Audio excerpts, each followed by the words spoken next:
I posted some chicken recipes here recently, so now it's time for some ground beef. And I have a lot of new friends here, so I thought I'd share some of our favorites. Hey y'all, I'm Valerie, and welcome to my kitchen. I'm so glad you're here.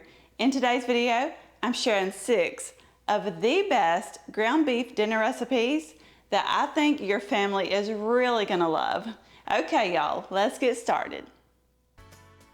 This cheesy taco soup was so good, and Aunt B, if you're watching, this is the one you had a fit over. I'm starting out by browning up 1.5 pounds of ground beef in a large pot. I just broke that up and let it cook until it was completely cooked through. Then I used a paper towel to remove that grease. The recipe called for 1 can of black beans and 1 can of pinto beans, both drained and rinsed. But we prefer the pintos, so I just did 2 cans of those. You're also going to add 1 can of drained whole kernel corn and a 16-ounce jar of salsa. My jar was a little bigger, so I just estimated about 16 ounces of that. Now I'm adding a 16-ounce jar of the salsa con queso cheese dip. I'm using the Great Value brand, but just use your favorite Mexican queso dip here. Then you're going to sprinkle in 1 packet of taco seasoning. I'm using the reduced sodium only because that's what I had on hand. And you're also going to add 1 packet of ranch seasoning mix. And you're going to add 3 cups of beef broth. The recipe called for unsalted, but I use that better than bouillon, which is the regular, and it turned out just fine. Now give all that a really good stir. Then you're going to turn the heat up and bring this mixture to a boil. After it comes to a boil, you're going to reduce the heat to a simmer and let it sit here and simmer for about 15 to 20 minutes. And then this soup is ready to serve. This is a perfect meal for those busy days when you need something quick and easy. And I just topped ours with a little sour cream and shredded cheddar cheese. This was so good.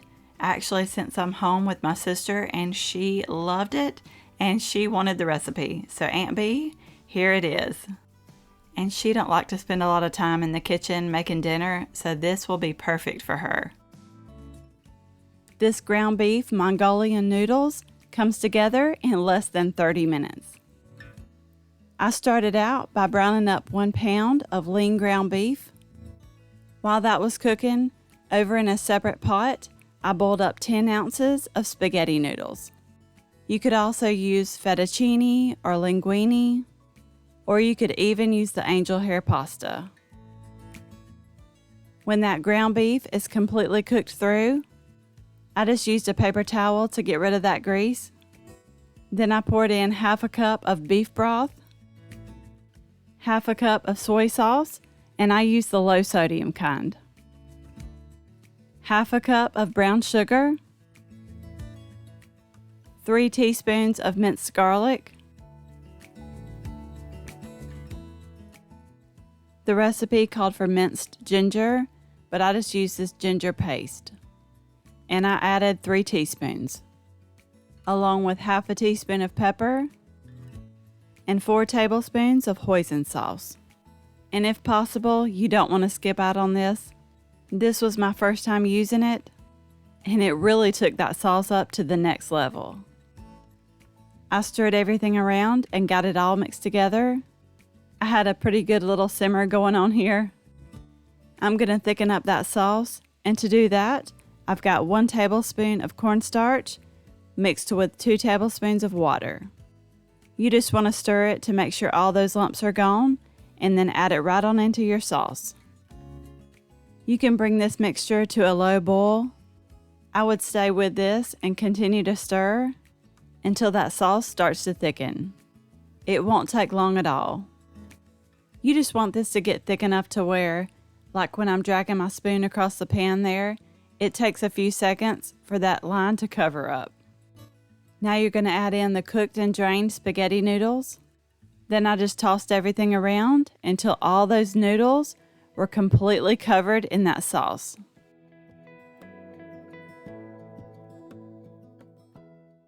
And y'all, I had no idea how easy this was to make. And I think it was even better making it at home. Not to mention a lot cheaper. This only took me, I'd say, about 20 to 25 minutes, and then it was ready to serve. And if you can be patient, which we were not, it's even better if you can let this sit. Not long, just a few minutes. That way those noodles can absorb some of that flavor. This was so delicious. If you haven't already tried this cattle drive casserole, you really need to. In a large skillet, you're going to add 1.5 pounds of ground beef. I also added in half a diced onion. Then I'm just going to break that up and let it cook until that ground beef is cooked through.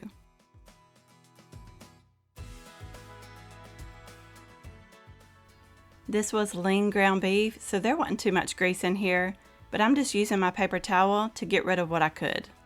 Now to that, I'm just going to sprinkle in 1 packet of taco seasoning.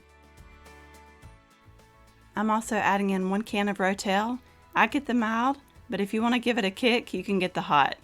And I did not drain mine. And for a little extra flavor, I threw in a 4-ounce can of fire roasted diced green chilies, along with 1 can of drained and rinsed pinto beans. But you could also use black beans if you prefer. Now give this a good stir, and we're going to let it sit here and simmer for about 5 minutes. Then you can go ahead and remove it from the heat, and we're going to head over to the counter with it. Now I'm going to get started on the base for this casserole.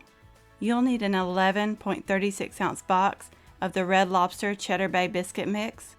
Add that into a large bowl there, then we're going to mix it up according to the directions on the back of the box. I added in that seasoning packet, half a cup of shredded cheddar cheese, and 3/4 cup of cold water. Now you don't want to overmix this, just mix it up until it just starts to come together to form a dough. I'm making this in a 9x13 baking dish, and with that biscuit dough being on the bottom, you do want to make sure you grease it with some kind of nonstick spray. Or you could make it even better and grease it with butter. Now spread that out to completely cover the bottom of that dish. And I don't know why I broke out the offset spatula here. I should have just got in there with my hands. If you want, you can dip your fingertips in some water and spread it out that way. You can do it whatever way makes it easier for you, just as long as you get it spread out. Then I poured that ground beef mixture in and spread it out to completely cover that biscuit dough. Now I'm pushing it to the side so I can start on the next layer. I'm just using that same bowl I made that biscuit dough in. It ain't gonna hurt a thing. I added 4 ounces of softened cream cheese, along with 3/4 cup of sour cream and half a cup of mayonnaise. By the way, if you're enjoying this video so far, I would really appreciate it if you would give me a thumbs up. It really does help out my channel, and it lets me know you want to see more videos like this. Okay, I also added in 2 tablespoons of ranch seasoning mix to that bowl there, and then you're going to mix this together until it's well combined.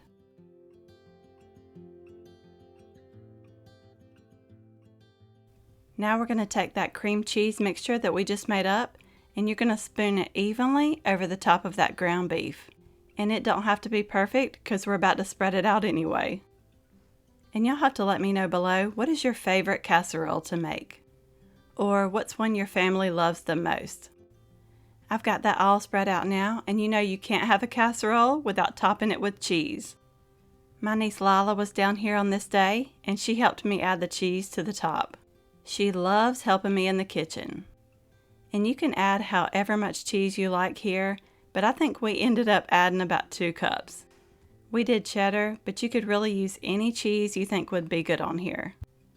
Now I'm just spreading it out to make sure everything gets covered.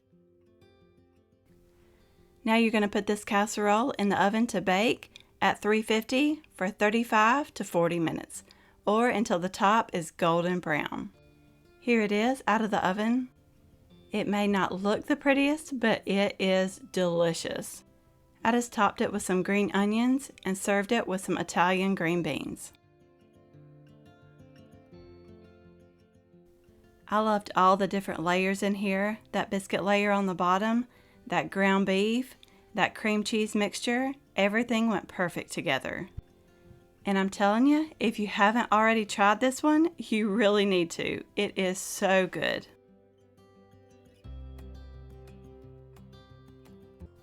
This cheesy ground beef stroganoff was a winner. In a large skillet, you're going to brown up 1 pound of ground beef along with half a finely diced onion. And as you can see here, I did not finely dice my onion. It turned out just fine though. When that's done though, you're going to go ahead and add salt and pepper to taste, along with 1 teaspoon of minced onion. Then stir that around and let it continue to cook for about a minute or so. Now you're going to make a little hole in the middle there and add 3 tablespoons of butter. And when that's melted, you can go ahead and add in 3 tablespoons of flour. Then whisk that and let it continue to cook for about 2 minutes until no dry flour remains. And you cook that flour taste out. Then you're going to slowly add in 2½ cups of beef broth. So add a little and then stir and then add the rest until it is all well combined. You're going to bring that mixture to a boil and then reduce it to a simmer. Then add in a tablespoon of Dijon mustard, 3/4 cup of sour cream, and a teaspoon of Worcestershire sauce. Now if you don't have Worcestershire sauce, you can sub it out for soy sauce. You're also going to sprinkle in 1 cup of shredded cheddar cheese. And you're going to let this continue to simmer while we cook up the pasta. And I'm using 8 ounces of egg noodles. And you're going to cook them according to the directions on the back of the package, but 1 minute shy of al dente. That way the noodles don't end up overcooked. Okay, back to that creamy ground beef mixture. I added about 1/2 can of canned peas to that. But if you don't like peas, you can leave them out and it'll be just fine. Now you can go ahead and add in that cooked and drained pasta. Then stir it until everything is well combined. Now all that's left to do is top it with 1 cup of shredded cheddar cheese, let it melt, and then this dinner is ready to serve. Y'all, this was delicious, and I know cheese is not normally in beef stroganoff, but it just added so much extra flavor.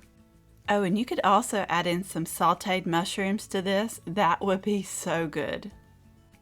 This was creamy and cheesy and definitely something that we'll be making again.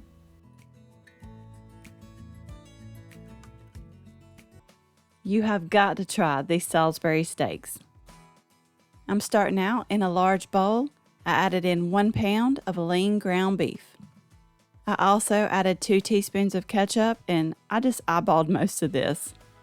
And that was 1 teaspoon of mustard and about a teaspoon of Worcestershire sauce. And for the seasonings, I did a teaspoon of garlic powder and 1/2 teaspoon of onion powder. And if you want, you can add salt and pepper. You'll also need 1/3 cup of cracker crumbs. I just mixed that up a little with my hands there. Then I divided that mixture into 4 hamburger patties. Now we're going to take these over to the stovetop. In a large skillet, I have a couple tablespoons of oil.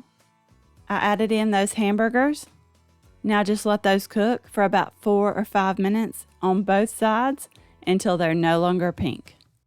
Now we're going to take them out so we can make up the gravy.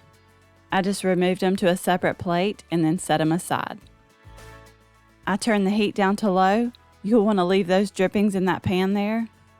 I added 2 cups of hot water and 2 packets of brown gravy mix. Now you're just going to whisk that until everything is well blended. It is almost done. We've just got a couple more things to add in. A teaspoon of ketchup and a splash of Worcestershire sauce. Now give that another good whisk. You can turn the heat up a little to bring it to a simmer and let that gravy start to thicken up. Now you're going to add those hamburgers back in and just kind of flip them over and make sure they get covered in that gravy. By the way, if this is your first time here and you love simple and easy recipes, go ahead and hit that subscribe button. That way you don't miss out on any of my future videos. I let that simmer for about 5 minutes to give that gravy a chance to thicken, and then this was ready to serve. I served these with some of those good old instant mashed potatoes and green beans. These were delicious. You gotta try them. This was my first time making this cheeseburger hash brown casserole, and it was a winner. And yes, my hamburger meat was still a little bit frozen here. Oh, and that's 1.5 pounds of ground beef that I'm cooking up here. Now you can season this with some burger seasoning if you have it, but I'm just using garlic powder, onion powder, and some nature seasoning. And just break it up and let it cook until that ground beef is completely cooked through. Now we're going to remove it from the heat and head over to the counter with it. You'll need a large bowl for this. You're going to add in that cooked and seasoned ground beef. By the way, that was very lean and it didn't have a lot of grease, so I didn't bother draining it. Next to that ground beef, you're going to add 1 cup of sour cream, along with 1 can of cream of chicken soup. And I did want to show you this, they do make unsalted cream of chicken soup. I found it at Ingles, but you can also order it from Amazon. Now I'm going to add some seasonings to this mixture, and I added garlic powder, onion powder, and pepper. We're about to add some potatoes, and those potatoes need seasoning. Oh, and I also did a little more nature seasoning. Now you're going to give all that a really good mix. Now you're going to add in a 32-ounce bag of frozen hash browns. I used diced, but I'm sure shredded would work fine too. You're also going to add 2 cups of shredded cheddar cheese. And then do your best to mix this all together because it's a lot. I'm using a 9x13 for this. I probably should have sprayed it with some nonstick spray, but I forgot. Now you're going to pour in that ground beef and hash brown mixture. And spread it out a little bit so it's in an even layer.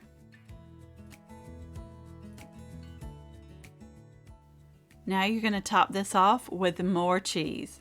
I was almost out of cheddar, so I used what I had left, but I used a combination of cheddar and mozzarella. Now we're going to top it all off with about 1 cup of French fried onions. Now this goes into the oven to bake at 350 for about 40 minutes. This was a winner, y'all. And you can top this with your favorite burger toppings. I topped ours with some shredded lettuce and some burger sauce. Well, I think it's actually called Secret Sauce, and I got the Great Value brand at Walmart. It's kind of like the sauce they put on Big Macs at McDonald's. This was so good, and we all loved it. And like I said, you can top it with any kind of toppings you like to put on your burgers. I really hope you enjoyed this video. Don't forget to subscribe down below for more easy recipes, and I will see you in the next one.